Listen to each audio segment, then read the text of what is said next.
Welcome back kaibigan, eto napakadami kong balita sa inyo. JJ Mandakit pasok sa final roster ng Team USA. Kevin Kiambao lilipad na sa Korea sa December sa team ng Sono. Porzingis na makakalaban ng Gilas sa Latvia hindi makakalaro dahil ooperahan. At ang pagkawala ni AJ Edu sa Gilas, blessings in disguise kay Kai. Simulan po natin dito. Official na nga po nilabas ng Team USA Basketball ang final roster nila sa FIBA U17 World Cup na gaganapin po sa Turkey ngayong June 29 hanggang July 7.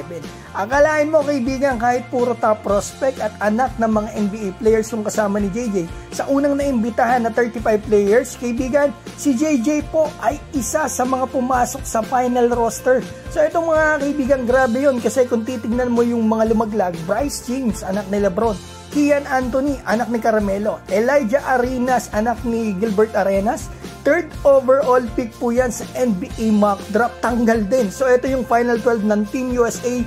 Mga kaibigan, puro number 1 pick sa NBA mock drafts at mga lottery picks yung kasama ni JJ dito.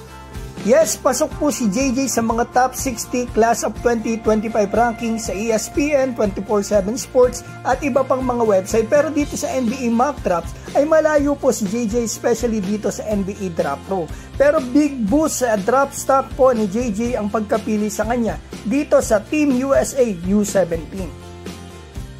So eto, punta naman po tayo kay Kevin Kiambao. Balitaan ko kayo sa player nito. Naglalaro po ito ngayon sa Lasal at maglalaro din sa Gilas, Pilipinas. At ayon sa source natin, after ng UAAP ni Kevin Kiambao, lilipad na ito patungo ng Korea ngayong December. At maglalaro dito sa KBL sa koponan po ng Goyang Sono. Ito po yung huling pinaglaruan ni Alex Cabagnot dito sa KBL.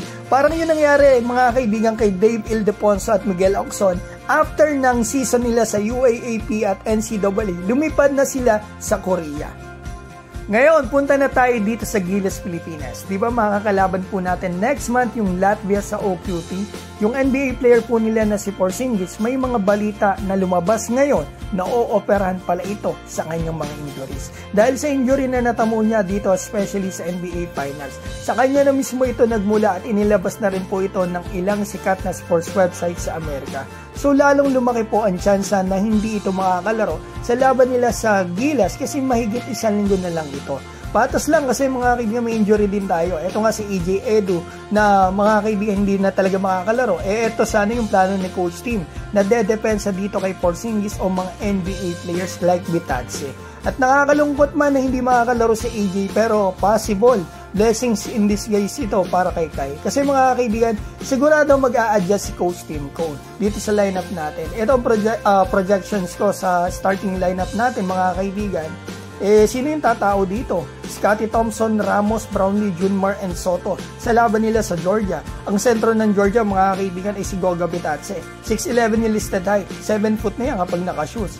Mas mabilis ito kay Junmar, kaya mas malamang si Kai talagang depensa dito dahil mas eksperyensado si Kai pag sa mga international players o mga NBA players yung kalaban. At saka magandang pagkakataon nito para kay Kai na maipakita yung lakas at laro niya. Lalong-lalo na player ito ng Orlando Magic at si Kai naman, Summer League player ng Orlando. Ngunit hindi masyado nagamit si Kai, tandaan nyo naman. So eto po yung magandang pagkakataon para kay Kai. Eto yung time to shine ni Kai. All eyes on him. 10 to 15 NBA scouts tututok sa kanya. Alam ko kaya ni Kai yan. Eto lang talaga ang kailangan niya. Opportunity o pagkakataon. Playing time on big stage.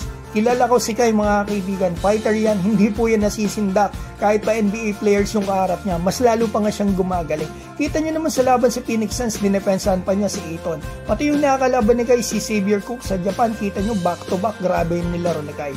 At dito sa NBA player na Aaron Baines sa NBL, kita niyo napakagaling ni Kai. What more ngayon?